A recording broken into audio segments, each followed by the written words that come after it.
Please welcome to the stage, the Devil.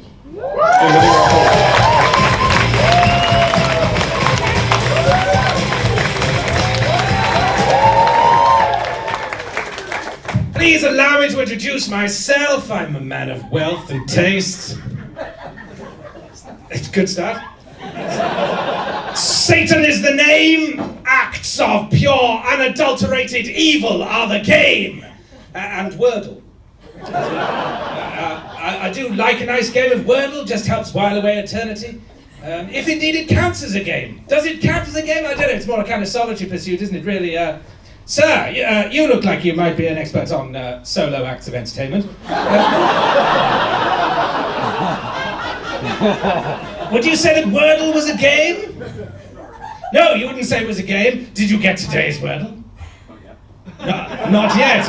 Well, don't worry if you haven't yet done today's Wordle. It's Dandy! Yes. The look of shock and horror on his face.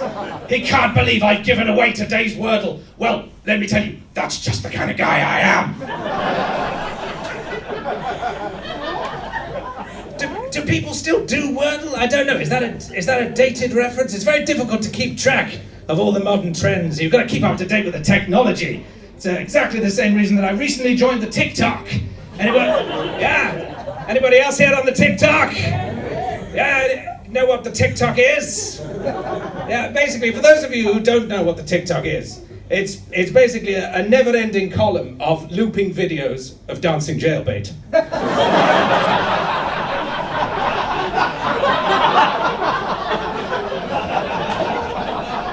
And I thoroughly recommend it.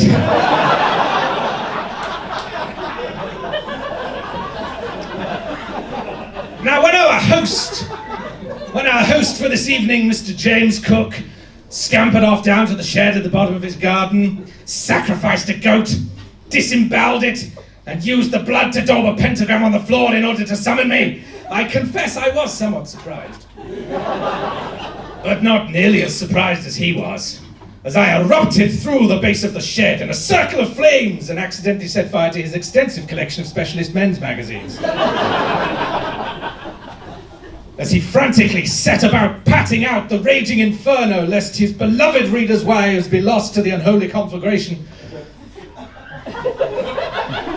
I said, who dares disturb me? Who dares disturb me when I'm right in the middle of a game of whist with Jacob Rees-Mogg? He said, forgive me, O Dark Lord Beelzebub, but I have summoned you because on Friday night there is to be a gathering of lost souls at the Glee Club, a comedy night. I said, comedy night. Anybody I've ever heard of? He said, no. No, it's a competition. Just a ragtag selection of individuals with varying degrees of mental health problems. Ranging from the moderate to the really quite severe. All of them labouring under the misapprehension that they are stand-up comedians. Some of them armed with little more than a costume and a silly voice. And I said, well, I wouldn't miss that for the world. So here I am, I came to watch. He said, no, we've had an act drop out. You've got to come up on stage and do a spot. I said, I've got to do a spot. He said, yeah, we'll put you on second. We'll sandwich you in between the dinosaur-faced girl and the milfy one.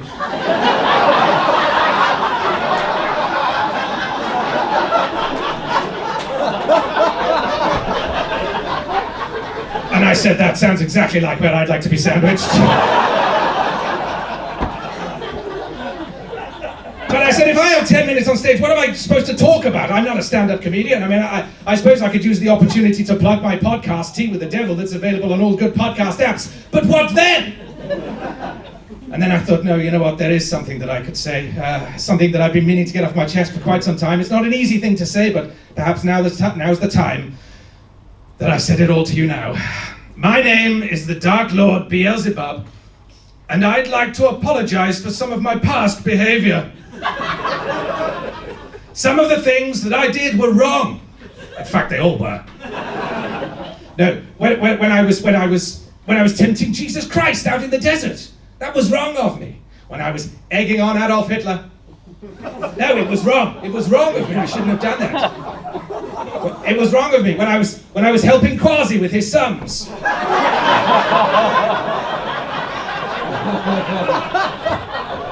Look, it says boobs. Was wrong of me. But of course, in order to recognize the evil within us all and to learn to become better people, perhaps we ought to look at the source of evil. And the source of evil can, of course, be found in the 7 deadly sins. Now, I'm sure we're all familiar with the 7 deadly sins, aren't we? Looks like you are. Well, let's just run over a little refresher for those of you who can't remember. So the 7 deadly sins are lust, envy, wrath, greed, gluttony, sloth, and pride. And perhaps you better have some examples of the 7 deadly sins so you know what to look out for. Lust, first of all. An example of lust would be the emotion that all the ladies in the room are feeling towards me right now. Lust. Envy, an example of envy would be the emotion that all of the gentlemen in the room are feeling towards me right now. Wrath, an example of wrath would be the emotion that Khan feels in the second Star Trek film. It's the most famous example of wrath. Greed, an example of greed would be my plans for all the ladies in the room after the show. I'll be in the bar downstairs.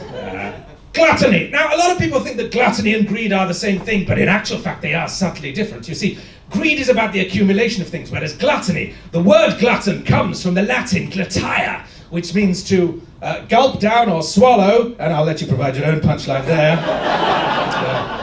Sloth. Now, a lot of people think that sloth is laziness, but in actual fact, it's just a sin to be a sloth. Really is that simple. It's God made the sloths and then immediately regretted it. Hairy bastards. One of the few things that he and I have in common, actually, he can't stand them and neither can I, because what with it being a sin to be a sloth, that means that every single sloth since the dawn of time has ended up coming down to hell. Do you have any idea how many sloths there have been since the dawn of time? You can't move the bloody things down there. I tried to open my office door, I can't get in because there's a pile of sloths behind it. I tried to go in through the window, I can't get in because of all the sloths. I burrow into my office, I try to sit at my desk, I can't sit down because there's a sloth there. I open my desk drawer to get a hole punch, I can't because it's been eaten by a sloth.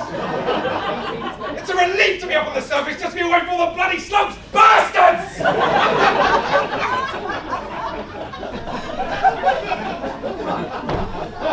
And the 7th sin is pride, and an example of pride would be rainbow flags, leather trousers, that sort of thing. Now, a lot of people are surprised by that last one, but I don't see why they should be that surprised. You know, he's terribly old-fashioned about that sort of thing, I'm afraid. Not like us down in hell. We're very inclusive. Come one, come all, I say. Let's have a big gay party all together. I love the LGBTQs. A little bit of uncertainty on some of your faces as to whether this is a homophobic bit.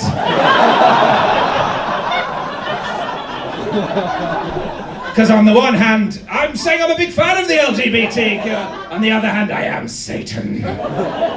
Welcome to moral complexity. Yes, but do you know what the real, true source of all of my anger and frustration and evil is? Do you know what it is? No? I'll tell you. It's because everybody knows that December the 25th is Jesus' birthday. But who here knows when my birthday is? Anyone? No? I'll tell you. It's October the 7th. And I never so much as get a card. For me? A present for Satan? Oh, thank you so much. It's so exciting. Well, what could it be? A present for Satan? Maybe they've got me a new pitchfork. Oh.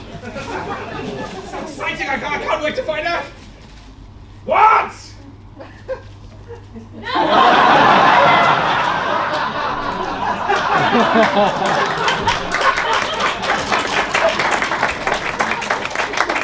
Have you eaten my birthday present? Look at me when I'm talking to you!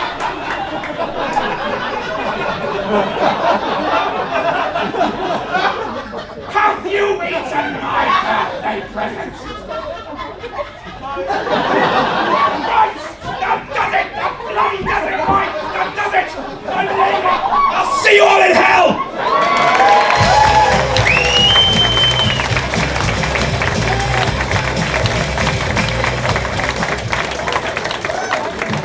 Devil, everyone. How about that? Yeah, you don't see that every day.